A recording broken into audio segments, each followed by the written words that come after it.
नमस्कार दोस्तों, मैं यशपाल सिंह इस YouTube चैनल पर आप सभी का स्वागत करता हूं। आप सभी को ज्ञात होना चाहिए कि हम multiple choice question series start कर चुके हैं। आज तीसरा दिन है और ये सीरीज सभी प्रकार की प्रतियोगी परीक्षाओं के लिए महत्वपूर्ण साबित होगी। दोस्तों, हम ज़्यादा से ज़्यादा थ्योरेटिकल पार्ट को रिवाइज कर रहे हैं और रिवाइज करना भी चाहिए, ये ऐसा मेरा मानना है और जो कि बहुत अच्छा भी है।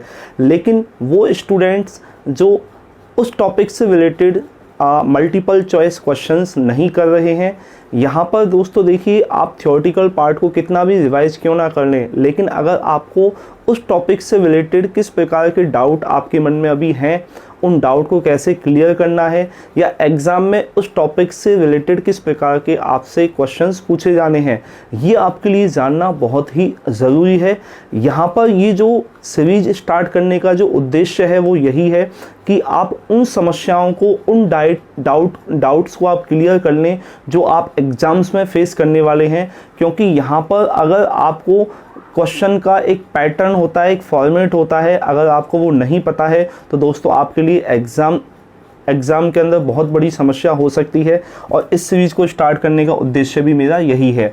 अब इस सीरीज़ को हम और भी आसान बनाना चाहते हैं और इसको आसान बनाने के लिए अब मैं सीरीज़ को टॉपिक वाइज लेके चल रहा हूँ। आज से हम टॉपिक वाइज ही डिस्कशन करने वाले हैं। जी हाँ, यानी कि अब जो आपके सामने ऑब्जेक्टिव क्वेश्चंस रहेंगे वो टॉपिक वाइज रहेंगे। यानी कि आज जो हम टॉपिक डिस्कस करेंगे उस टॉपिक से रिलेटेड जो भी आपके मन में डाउट होंगे वो भी इस सीरीज में आपके क्लियर होंगे। और जो कॉन्सेप्ट है उन कॉन्सेप्ट को आपको मुट्ठी में जकड़ के रखना है जिससे वो कॉन्सेप्ट जाए नहीं। और एग्ज़ाम में उस टॉपिक से किस टाइप के क्वेश्चंस आपसे पूछे जाते हैं या पूछे जा सकते हैं, ये आपके लिए जानना बहुत ज़रूरी है। और इस सीरीज में हम यही डिस्कस करने वाले हैं। तो टॉपिक वाइज अगर सीरीज आपको मिल रही है तो दोस्तों बहुत ही मज़ेदार सेशन होने वाला है ये। और ये भी ध्यान रखें, वो स्टूडेंट जो अभी तक कहीं ना कहीं टॉपिक को नहीं पढ़ पाए हैं तो उनके लिए तो और भी अच्छी बात है, क्योंकि यहाँ पर जब मैं आपको ये मल्टीपल चॉइस क्वेश्चंस करवाऊँगा तो कहीं ना कहीं बीच में उस टॉपिक का जो कॉन्सेप्ट है वो भी मैं आपको समझाऊंगा। और इसकी वजह से क्या होगा कि आपके जो भी डाउट्स होंगे वो भी क्लियर होंगे और जो नए स्टूडेंट हैं उनको भी एक नया टॉपिक सीखने को मिलेगा। तो देखिए दोस्तों, आज हम जो स्टार्ट करने वाले हैं वो हमारा टॉपिक क्या रहेगा वो आपको पता चलेगा। लेकिन हमने यहाँ पर अभी 2 क्वेश्चन लिखे हुए हैं और ये ऐसे क्वेश्चन हैं जो कि विभिन्न प्रकार की प्रतियोगी परीक्षाओं में पूछे जा चुके हैं। तो देखिए क्वेश्चन नंबर 1 क्या है, बहुत ही मज़ेदार क्वेश्चन है। क्वेश्चन कह रहा है आपसे कि देखिए, हम क्वेश्चन नंबर 1 पर डिस्कस ना करके हम क्वेश्चन नंबर 2 पर डिस्कस करते हैं। पहले क्वेश्चन नंबर 2 पर आइए। आकाश का जो कलर है वो कैसा प्रतीत होता है? नीला। आकाश का जो कलर है वो कैसा प्रतीत, तो नीला प्रतीत होता है। आकाश हमें नीला प्रतीत होता है। तो ध्यान से सुने, जब आप मौसम साफ सुथरा होता है, स्वच्छ होता है और आप आसमान या आकाश की तरफ देखते हैं तो आपको कैसा प्रतीत होता है? नीला। लेकिन आप इसे हल्का नीला या आसमानी बोलें, स्काई ब्लू बोलें, ज़्यादा सही होगा। लेकिन क्वेश्चन में नीला दिया हुआ है तो उस हिसाब से हमें आंसर क्या देना है, समझें आप। तो आकाश का कलर जो नीला दिखाई देता है उसका कारण क्या है? तो ऑप्शन है आपके सामने विवर्तन, जिसे बोला जाता है डिफ्रैक्शन। डिफ्रैक्शन की वजह से ऐसा होता है, ड्यू टू डिफ्रैक्शन, यानी विवर्तन के कारण, या फिर प्रकीर्णन के कारण ऐसा होता है, या फिर अपवर्तन यानी कि रिफ्रैक्शन की वजह से ऐसा होता है, या फिर रिफ्लेक्शन की वजह से ऐसा होता है। देखिए, सबसे पहले तो दोस्तों आपको समझ लेना चाहिए कि ये सभी जो घटनाएं हैं, ये सभी घटनाएं कौन सी हैं? ये सभी घटनाएं प्रकाश से संबंधित होती हैं, यानी लाइट से रिलेटेड क्या हैं? ये फिनोमेना हैं, ये घटनाएं हैं ये। और इनकी जो इंग्लिश टर्म है ये भी आपको याद रखनी है, वर्ड आपको याद रखने हैं, क्योंकि एग्ज़ाम में कई बार चालाकी कर देता है एग्जामिनर आपसे और आपका क्वेश्चन क्या हो जाता है, गलत हो जाता है। तो विवर्तन जिसे हम कहते हैं डिफ्रैक्शन, डिफ्रैक्शन बोला जाता है इसे, डिफ्रैक्शन। डिफ्रैक्शन यानी कि विवर्तन होता है, स्कैटरिंग यानी प्रकीर्णन होता है, रिफ्रैक्शन यानी अपवर्तन होता है, रिफ्लेक्शन यानी परावर्तन होता है। तो देखिए यहाँ पर जो घटना है वो है स्कैटरिंग यानी प्रकीर्णन। तो प्रकीर्णन की घटना की वजह से हमें आसमान या आकाश कैसा दिखाई देता है? नीला दिखाई देता है। अब स्कैटरिंग होता क्या है इसे भी हम समझने वाले हैं। तो अभी तो आपके सामने क्वेश्चन है। अगला क्वेश्चन देखें, अंतरिक्ष यात्री को आकाश कैसा दिखाई देता है? देखिए, जब आप आसमान को या आकाश को देखते हैं तो आप कहाँ होते हैं? पृथ्वी की सतह पर। पृथ्वी की सतह पर खड़े हुए होते हैं, जैसे मैं पृथ्वी की सतह पर खड़ा हुआ हूँ और मैं आसमान की तरफ देख रहा हूँ मान लीजिए। लेकिन अगर मुझे अंतरिक्ष में ले जाया जाए तो फिर मुझे अंतरिक्ष में जाने पर ये सब नज़ारा जो होगा वो कैसे कलर का दिखाई देगा। तो आपके सामने वही 4 ऑप्शन है, श्वेत यानी सफ़ेद, काला, गहरा नीला या फिर लाल। तो देखिए इसका आंसर होगा काला। अब ऐसा क्यों होता है? अब आपका आंसर सर क्या वहाँ स्कैटरिंग नहीं होता? ठीक है, अगर स्कैटरिंग होता है तो क्या स्कैटरिंग की वजह से ही धरती पर खड़े व्यक्ति को, पृथ्वी पर सतह पर खड़े व्यक्ति को आकाश नीला दिखाई देता है? जी हाँ, पृथ्वी की सतह पर खड़े व्यक्ति को आकाश नीला दिखाई देता है, कारण है स्कैटरिंग यानी प्रकीर्णन। लेकिन अंतरिक्ष यात्री को ऐसा नहीं प्रतीत होता। आसमानी आकाश कैसा दिखाई देता है? काला। तो इसकी वजह क्या है? इसकी वजह है कि वहाँ स्कैटरिंग वाली घटना नहीं होती है।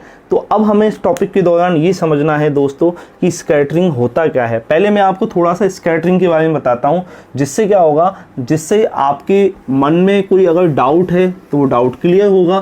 कॉन्सेप्ट को आपको एकदम से मुट्ठी में जकड़ करके रखना है और इससे रिलेटेड और क्या क्या क्वेश्चंस बनेंगे। तो देखिए मैं आपके सामने एक छोटा सा डायग्राम बनाता हूँ। मान लेते हैं ये आप हैं थोड़ी देर के लिए, ठीक है, मान लिया ये आप हैं और आप खड़े हुए हैं इस तरीके से और आप देख रहे हैं आसमान की तरफ। आपको पता होना चाहिए कि हमारे चारों तरफ क्या है? हमारे चारों तरफ है एटमॉस्फेयर, एटमॉस्फेयर यानी वायुमंडल। और हमें ये भी पता होना चाहिए कि जो वायुमंडल होता है ये क्या होता है? हेट्रोजीनस मिक्सचर होता है।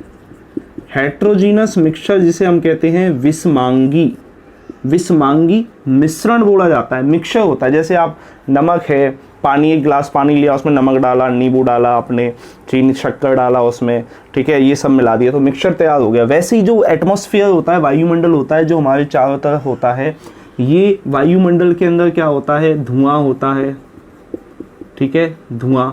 इसके अलावा क्या होता है? धूल के क्या होते हैं? धूल के कण होते हैं, डस्ट पार्टिकल्स बोला जाए। इसके अलावा क्या होता है? वायु। और वायु के अलावा, वायु का मतलब गैसों से है, ऑक्सीजन गैस होगी, नाइट्रोजन गैस होगी, कार्बन डाइऑक्साइड गैस होगी। तो ये सभी मिलकर के क्या बनाते हैं? हेट्रोजीनस मिक्सचर बनाते हैं, विषमांगी मिश्रण बनाते हैं। तो क्या एग्जाम में क्वेश्चन नहीं हो सकता? ये क्वेश्चन आपसे एसएससी के एग्जाम में भी पूछा गया हुआ है कि पृथ्वी के चारों ओर पाया जाने वाला वायुमंडल कैसा मिक्सचर है यानी मिश्रण है? समांगी होमोजीनस मिक्सचर है या विषमांगी? तो आंसर देना था विषमांगी मिश्रण यानी कि हेट्रोजीनस मिक्सचर होता है। अब मिश्रण का मतलब ये सारे इनके क्या होंगे? पार्टिकल्स होंगे। ये हम पार्टिकल्स बना देते हैं। ये बहुत सारे क्या हैं? पार्टिकल्स हैं, अनगिनत हैं, असंख्य हैं संख्या में। और ये है सूर्य, अनंत दूरी पर है सूर्य पृथ्वी से। अब सूर्य से आने वाला जो प्रकाश किरण है यानी लाइट रे है, जब इन पार्टिकल से टकराती है तो टकराने पर क्या होती है? टकराएगी तो क्या होगी? फैल जाएगी, बिखर जाएगी। और बिखर रही है यानी कि इनसे टकरा के वापस भी लौट रही है, फैल रही है यानी परावर्तित हो रही है। तो ऐसी स्थिति में जो विसरित प्रकाश है, यानी कि विसरित का मतलब होता है जो फैल गया है, जो प्रकाश है वो परावर्तित होकर पृथ्वी तक पहुंचता है। और ऐसी स्थिति में क्या होता है, हमें ये पता होना चाहिए अब कि ये जो विसरित प्रकाश है यानी कि लाइट, और लाइट का मतलब हम ले रहे हैं यहाँ पर सनलाइट से। और सनलाइट कितने कलर से मिलकर के बनी होती है? 7 कलर्स। और 7 कलर्स कौन कौन से हैं ये भी आपको पता होना चाहिए, विबग्योर।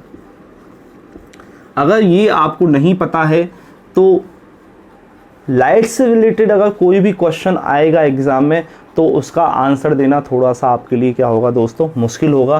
तो इस पॉइंट को भी मैं क्लियर कर देता हूँ कि जो सनलाइट होती है वो 7 कलर्स से मिलकर के बनी होती है। और 7 कलर्स कौन कौन से हैं? विबग्योर यानी वॉयलेट है, इंडिगो है, ब्लू है, ग्रीन है, येलो है, ऑरेंज है और रेड है। इसमें आपको समझना है कि जो वॉयलेट कलर की जो वेवलेंथ होती है,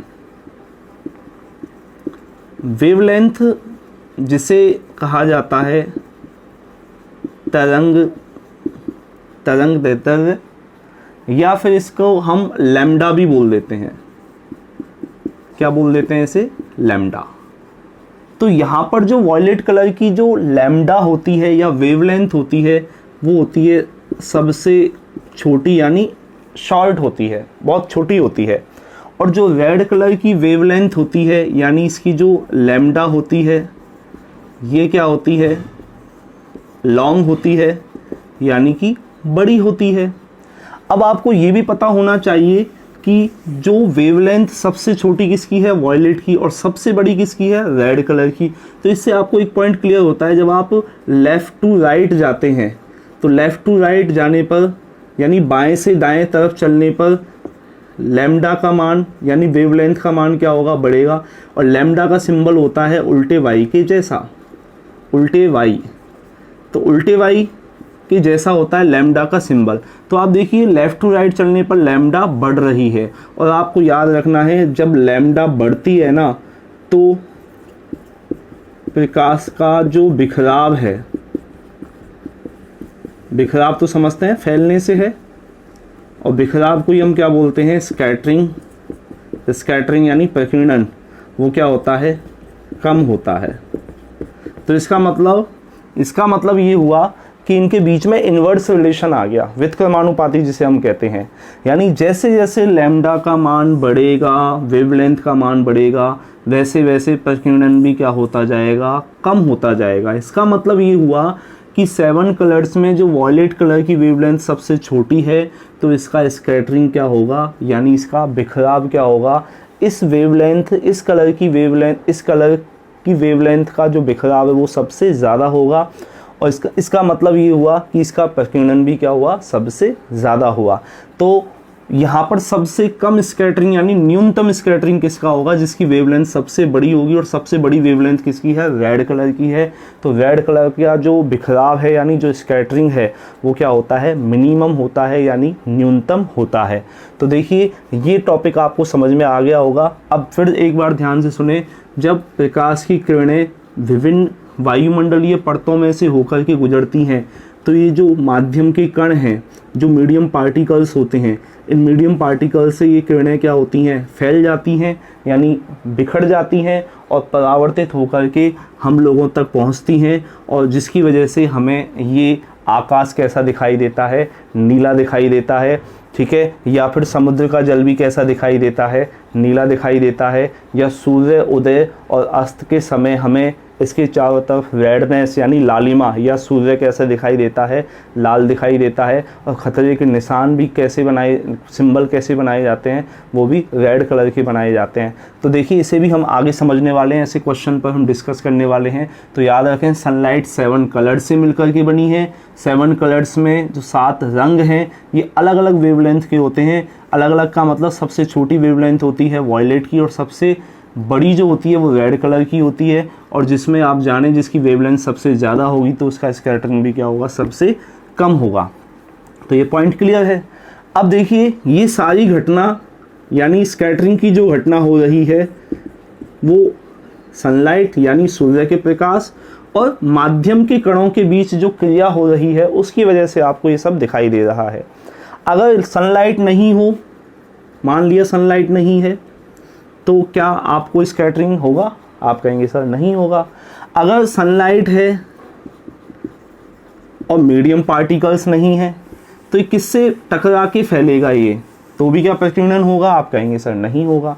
इसका मतलब यहाँ से देखिए और पॉइंट क्लियर होता है। अभी हमने डिस्कस किया था कि अंतरिक्ष यात्रियों को आकाश कैसा दिखाई देता है, तो आंसर था काला। जबकि पृथ्वी की सतह पर खड़े व्यक्ति को आकाश कैसा दिखाई देता है? नीला। तो समझें इस पॉइंट को। जब आप पृथ्वी की सतह पर खड़े हुए हैं तो जो प्रकाश होता है, प्रकाश यानी सनलाइट जिसे हम कह रहे हैं, तो ये 7 कलर से मिलके बनी है। जब ये मीडियम पार्टिकल से टकराएगा तो फैलेगा और परावर्तित होके हम तक पहुंचेगा। तो इसमें आप देखें सबसे छोटी वेवलेंथ कौन से कलर की है? वॉयलेट की है और ब्लू की है। इसलिए इसका बिखराव यानी इसका प्रकीर्णन क्या होगा? सबसे ज़्यादा होगा। तो ब्लू या वॉयलेट का बिखराव सबसे ज़्यादा होने की वजह से हमें आसमान या आकाश कैसा दिखाई देता है? नीला दिखाई देता है। अब देखिए इस व्यक्ति को मैं उठा करके कहाँ ले जाता हूँ, इस वायुमंडल से पार करके ले जाता हूँ। वायुमंडल से आप पार करके गए, सनलाइट तो वहाँ भी होगी, पूरे यूनिवर्स में होगी, तो ऐसी स्थिति में क्या वहाँ पर मीडियम पार्टिकल्स होंगे? तो आपका आंसर होगा सर आप वायुमंडल को क्रॉस कर गए, इसको पार कर गए, तो माध्यम के कण तो है ही नहीं, और माध्यम के कण नहीं है, और माध्यम के कण ही नहीं होंगे तो अन्योन्य क्रिया किसके साथ करेगा? प्रकाश नहीं करेगा, और नहीं करेगा तो क्या वहाँ प्रकीर्णन की घटना बनेगी? आप कहेंगे नहीं बनेगी। और प्रकीर्णन की घटना अगर नहीं बनेगी तो क्या आपको आसमान या आकाश नीला दिखाई देगा? आप कहेंगे नहीं। तो इसका मतलब ये हुआ कि अंतरिक्ष यात्री को आकाश कैसा दिखाई देता है? तो आपका आंसर होगा काला। और आपसे क्वेश्चन ये भी तो पूछा जा सकता है कि क्यों दिखाई देता है काला? तो आप क्या कहेंगे? क्योंकि वहां प्रकीर्णन नहीं होता। फिर आपसे ये भी तो पूछा जा सकता है कि वहां प्रकीर्णन क्यों नहीं होता? तो आप कहेंगे क्योंकि वहां वायुमंडल नहीं होता। अब एक क्वेश्चन से हमने 3 क्वेश्चन बना लिए। इस तरीके से अगर आप पढ़ेंगे तो जितने भी आपके डाउट्स हैं वो सारे क्लियर होंगे, कॉन्सेप्ट आपकी मुट्ठी में होंगे। अब दोस्तों अगर यहाँ से एग्जामिनर कितनी भी चालाकी क्यों ना करे, ऐसा क्वेश्चन जिसमें आपको अटका सके क्यों ना करे, और क्यों ना बनाए, ऐसा क्वेश्चन देना चाहिए। और क्यों ना हम इस तरीके से पढ़ें कि एग्जामिनर कैसा भी डाउटफुल वाला क्वेश्चन क्यों ना दे, लेकिन हम उस क्वेश्चन को, उस डाउट को घर पर ही सॉल्व क्यों ना कर लें। इस क्लास में यही मैं समझा रहा हूँ आप दोस्तों, आप सभी को, कि इस तरह के क्वेश्चन बनते हैं। तो देखिए फिर से सुने, हमने कहा कि अंतरिक्ष यात्री को आकाश कैसा दिखाई देता है? तो आपका आंसर क्या था? काला। फिर हमने कहा क्यों दिखाई देता है काला? तो आपने कहा कि सर वहाँ प्रकीर्णन नहीं होता। और फिर हमने कहा कि प्रकीर्णन क्यों नहीं होता? तो आपने कहा वहाँ वायुमंडल नहीं है। वायुमंडल का मतलब वहाँ माध्यम के कण हैं क्या? नहीं है। क्लियर? तो आपसे क्वेश्चन ये भी तो पूछा जा सकता है कि अंतरिक्ष यात्री को आसमान काला दिखाई देता है क्योंकि ऑप्शन में देगा क्योंकि वहाँ प्रकीर्णन की घटना नहीं होती या वायुमंडल नहीं होता। ऐसा क्वेश्चन भी आपसे पूछा जा सकता है। तो ये बात क्लियर हो जानी चाहिए। एक पॉइंट और मैं यहाँ डिस्कस करना चाहूँगा। जब हमने बोला कि पृथ्वी की सतह पर खड़े व्यक्ति को आकाश कैसा दिखाई देता है, तो हमने कहा नीला। लेकिन आपने देखा होगा जब बारिश होती है, घने बादल हो जाते हैं, दिन में भी घनघोर अंधेरा हो जाता है। तो अंधेरा होने का कारण क्या है कि सनलाइट आप तक यानी पृथ्वी तक नहीं पहुंच पा रही होती है। और जब पृथ्वी तक सनलाइट नहीं पहुंच पा रही होती है तो ये घटना जो होती है वो घटना नहीं बन रही होती है, और उस समय आपको आकाश नीला दिखाई नहीं देता दोस्तों, सिर्फ और सिर्फ घने काले बादल ही दिखाई देते हैं, क्योंकि वो आपके वो सनलाइट के मार्ग में आ चुके हैं और सनलाइट आप तक यानी कि हम कहें कि वो प्रकीर्णन की घटना ही नहीं बना पा रही है, और जिसकी वजह से हमें मौसम ख़राब होने पर, काले घने बादल होने पर भी हमें आकाश काला ही प्रतीत होगा। लेकिन ऐसा क्वेश्चन अभी तक एग्ज़ाम में नहीं आया है, कभी आ जाए तो इस पॉइंट पर आप विशेष तौर पर ध्यान रखें। ठीक है, तो देखिए अब यहाँ से और क्या आपसे क्वेश्चन पूछे जा सकते हैं, इस पर भी आपको ध्यान देना है। तो देखिए आप अगला क्वेश्चन बड़ा ही शानदार क्वेश्चन है, पूरा कॉन्सेप्चुअल क्वेश्चन है। आप देखें आपने जो भी समझा वो इस क्वेश्चन में आपका और कोई डाउट है तो वो क्लियर होगा। क्वेश्चन है आकाश किस कारण से नीला दिखाई देता है। पहला क्वेश्चन तो ये था कि आकाश जो नीला दिखाई देता है वो किस घटना की वजह से होता है, तो हमने कहा था प्रकीर्णन। अब ये कह रहा है कि आकाश किस कारण से नीला दिखाई देता है, तो आपका आंसर तो होगा सर प्रकीर्णन के कारण दिखाई देता है। बिल्कुल सही बात है, लेकिन ऑप्शन पर देखें, ऑप्शन क्या कहते हैं? सूर्य के प्रकाश का परावर्तन, सही आंसर है क्या? नहीं। सूर्य के प्रकाश का अपवर्तन, सही आंसर है क्या? नहीं। आपके दिमाग में तो चल रहा है प्रकीर्णन, बिल्कुल चलना चाहिए, बिल्कुल सही भी है। तीसरा ऑप्शन देखें, वायुमंडल में सूर्य के प्रकाश के लघुत्तर तरंग दैर्ध्य का प्रकीर्णन, तीसरा ऑप्शन। और चौथा है वायुमंडल में सूर्य के प्रकाश के दीर्घतर तरंग दैर्ध्य का प्रकीर्णन। यानी लघुत्तर का मतलब है शॉर्टेस्ट वेवलेंथ जो है, वो सनलाइट जिसकी वेवलेंथ क्या है? शॉर्ट है, और वो सनलाइट जिसकी वेवलेंथ क्या है? लॉन्ग है। ठीक है, लॉन्ग यानी दीर्घ यानी बड़ी है। तो देखिए अभी हमने डिस्कस किया था, इससे पहले ही पॉइंट आपको याद होना चाहिए कि जो सनलाइट है वो 7 कलर से मिलकर के बनी है, जिसे हम क्या कहते हैं? वेबग्योर। और इसमें मैंने आपको बताया था जब आप लेफ़्ट टू राइट चलते हैं तो इनकी जो वेवलेंथ है, जो इनकी क्या है, तरंग दैर्ध्य जो है वो क्या होती है, कम होती जाती है, सॉरी गलत बोल गया मैं, क्या होती जाती है, बढ़ती जाती है। और मैंने ये बोला था इसके साथ ही प्रकीर्णन भी क्या होता जाता है, प्रकीर्णन भी कम होता जाता है। तो ऐसी स्थिति में क्या होगा, आप देखें कि सबसे छोटी वेवलेंथ किसकी है, वॉयलेट की, किसकी तुलना में, रेड कलर की तुलना में। तो यहाँ पर आप देखें जो छोटी यानी लघु का मतलब छोटी से है, शॉर्ट से है, तो शॉर्टेस्ट यानी लघुत्तर वेवलेंथ यानी तरंग दैर्ध्य का प्रकीर्णन के कारण ऐसा होता है।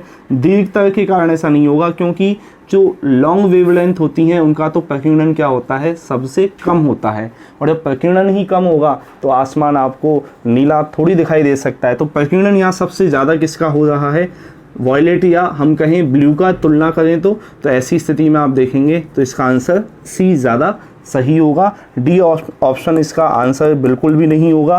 कुछ बच्चे यहीं पर कंफ्यूज होंगे, आता हुआ भी गलत करेंगे। कारण है क्योंकि ये कॉन्सेप्ट अगर उनका क्लियर नहीं है तो इस तरीके की आभाषा अगर आपको वो क्वेश्चन में देता है, ऑप्शन में देता है, तो आप क्वेश्चन में अटक जाएंगे ये टॉपिक पढ़ने के बाद भी। इसलिए मैं कह रहा था आपसे कि टॉपिक को पढ़ करके उसकी मल्टीपल चॉइस क्वेश्चंस को ज़रूर करें और ये प्रॉब्लम ज़रूर फेस करें आप घर पर कि मैं कहाँ पर अटक रहा हूँ, कहाँ पर मुझे समस्या आएगी।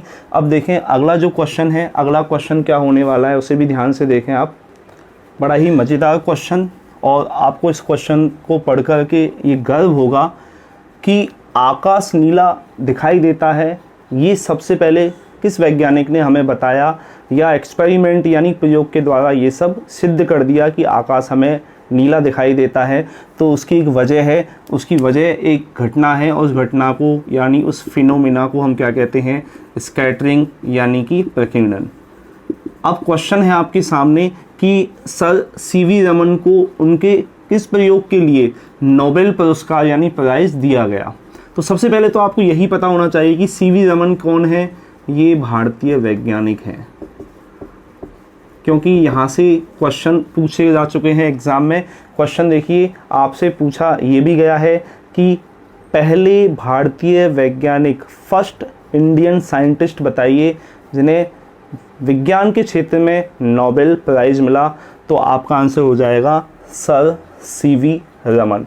और मैं ये चाहूँगा आप सभी से कि आप 2 मिनट का समय निकाल करके इनकी जीवनी ज़रूर पढ़ें, ठीक है। इनसे क्वेश्चन एग्ज़ाम में अक्सर पूछे जाते हैं। तो पहले भारतीय वैज्ञानिक जिन्हें विज्ञान के क्षेत्र में, और विज्ञान की कौन सी शाखा में, फिजिक्स जिसे हम कहते हैं भौतिकी, ये भी याद रखना। फिजिक्स यानी भौतिकी के लिए क्या दिया गया था, इन्हें नोबेल प्राइज़ दिया गया था। और फिजिक्स यानी भौतिकी में भी कौन सी घटना के लिए दिया गया था, स्कैटरिंग यानी प्रकीर्णन के लिए दिया गया था, ठीक है।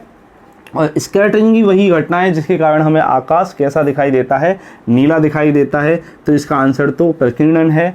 और आप याद रखें कि पहले भारतीय व्यक्ति पूछ लिया जाए जिन्हें नोबेल पुरस्कार मिला, तो पहले भारतीय व्यक्ति कौन है जिन्हें नोबेल पुरस्कार मिला था, तो कई आंसर तो अभी यहाँ पर सीवी रमन देंगे, ये गलत हो जाएगा। मैंने पहले भारतीय व्यक्ति बोला है, पहले भारतीय व्यक्ति हैं रविंद्रनाथ टैगोर या फिर ठाकुर, उनको मिला था नोबेल पुरस्कार। लेकिन पहले भारतीय अगर वैज्ञानिक पूछ रहा है आपसे तो आपका आंसर होगा सीवी रमन, सीवी रमन, ठीक है।